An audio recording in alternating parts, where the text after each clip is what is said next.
அண்மைச் செய்தி. பாகிஸ்தான் நாட்டிற்கு உளவு தகவல்களை கொடுத்ததாக கைது செய்யப்பட்ட பிரபல யூடியூபர் ஜோதி மல்கோத்ராவிற்கு 4 நாட்கள் போலீஸ் காவல் விதித்து ஹரியானா நீதிமன்றம் உத்தரவு பிறப்பித்திருக்கிறது. மேலும் விவரங்களை செய்தியாளர் பாரதி ராஜா வழங்கிட கேட்கலாம். பாரதி ராஜா, வணக்கம். இவரிடம் தற்போது என்ன மாதிரியான விசாரணை மேற்கொள்ளப்பட இருக்கிறது?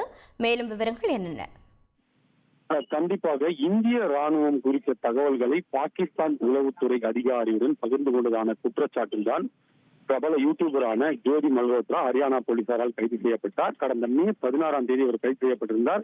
அப்போதே நீதிமன்றத்தில் ஆஜர்படுத்தப்பட்டு 5 நாட்கள் போலீஸ் காவல் வழங்கப்பட்டிருந்தது. அந்த 5 நாட்கள் போலீஸ் காவல் நேற்றுடன் நிறைவடைந்த நிலையில் இன்று மீண்டும் நீதிமன்றத்தில் அவரை ஆஜர்படுத்தி மேலும் காவலுக்கு 1 வார கால அவகாசம் கேட்டனர். ஆனால் நீதிமன்றம் 4 நாட்கள் போலீஸ் காவல் அளித்து உத்தரவிட்டிருக்கிறது.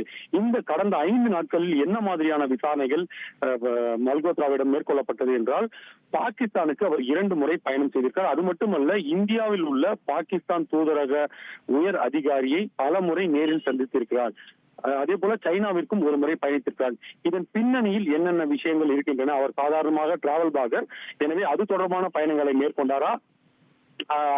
அது தவிர நிதி தொடர்பான ஆதாரங்கள், அவர்கள் கணக்கிற்கு வந்திருக்கும் பணம் குறித்த விசாரணையும் கடந்த 5 நாட்களாக நடைபெற்று வந்தது. இதில் பல்வேறு முக்கிய தகவல்கள் கிடைத்துள்ளதாக கூறப்படுகிறது.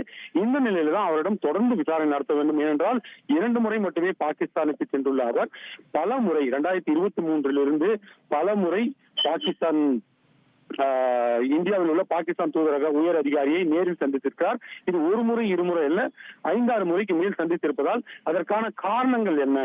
அது மட்டுமல்ல, ஆபரேஷன் சிந்தூர் செயல்பாட்டில் இருக்கும் போது அவர் பாகிஸ்தான் உளவுத்துறை அதிகாரியை தொடர்பு கொண்டாரா?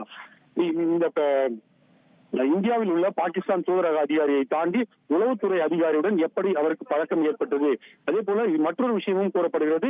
பாகிஸ்தானுக்கு அவர் சென்றிருந்த போது அங்கு தங்கும் வசதிகளை செய்து கொடுத்தது இந்தியாவில் இருந்த பாகிஸ்தான் தூதரக அதிகாரி என்ற ஒரு தகவலும் வந்திருக்கிறது. அது தொடர்பான விவரங்களையும், மேலும் பாகிஸ்தானிலிருந்து ஏதாவது அவரது வங்கி கணக்கிற்கு நிதி வந்திருக்கிறதா என்பது உள்ளிட்ட பல்வேறு விஷயங்களை விசாரிக்க இருக்கிறார்கள். ஏற்கனவே இந்தியாவின் உளவு தகவல்களை பாகிஸ்தானுக்கு பகிர்ந்ததாக 20க்கும் மேற்பட்டவர்கள் கைது செய்யப்பட்டிருக்கிறார்கள் என்பது குறிப்பிடத்தக்கது. இதில் ஜோதி மல்கோத்ராவின் வழக்கு மட்டும் வித்தியாசமானது என்றால், அவர் 2 முறை பயணம் செய்திருக்கிறார் பாகிஸ்தானுக்கு. அது மட்டுமல்ல, பாகிஸ்தான் தூதரக அதிகாரியுடன் நெருங்கிய தொடர்பில் இருந்திருக்கிறார் என்ற ஒரு விஷயமும் சொல்லப்படுகிறது.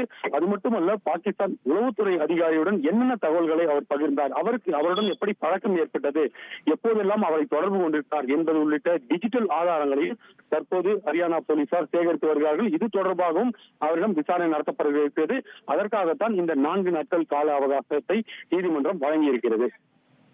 உங்களுடைய தகவல்களுக்கு நன்றி பாரதி ராஜா.